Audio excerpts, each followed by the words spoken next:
Hello everyone, my name is Shambhavi Gupta, a BTech first year CS branch student from PSIT Kanpur. Thank you everyone for supporting me and helping me in developing my skills. So here is a small project made by me on a dataset of World Bank data using some libraries of Python, and this all involves the machine learning. So today we are going to talk about the 3D scatter plot. So for this plot, firstly we need to install a library. This library name is Plotly Express. Now moving next, we have some of the libraries which are very important for the plots to be made. So our first library name is NumPy. It is a general purpose array processing package, and it can also be used as an efficient multi-dimensional container of generic data. Here we have written import numpy as np. So we need to import this numpy library from our package whatever we have installed on our laptop, and we are giving it as a shortcut of np. Now next we have our pandas library. Pandas is the most popular Python library which is used for data analysis. Moving towards the third, we have a Seaborn library. Seaborn is the most popular statistical visualization library in Python. Now Plotly.io. Plotly.io is the library which is used for changing the background color of our plot. Now next mentioned in the line, I have written pio.templates.default is equal to Plotly dark.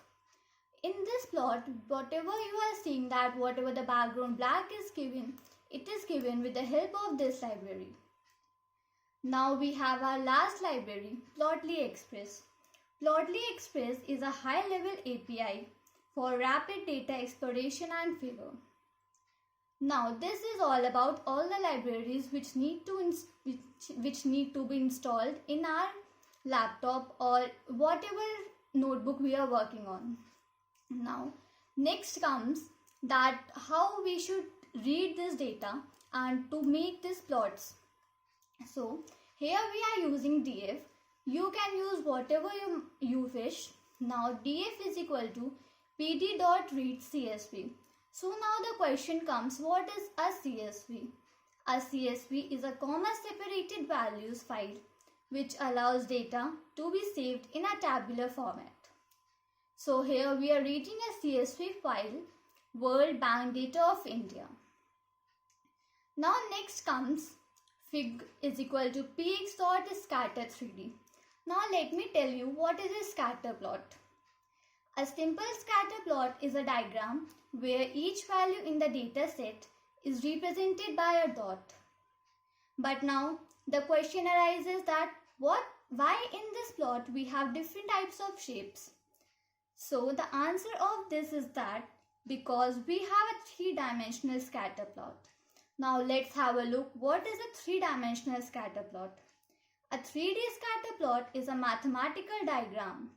The most basic version of three-dimensional plot is used to display the properties of data as three variables of a data set using the Cartesian coordinates.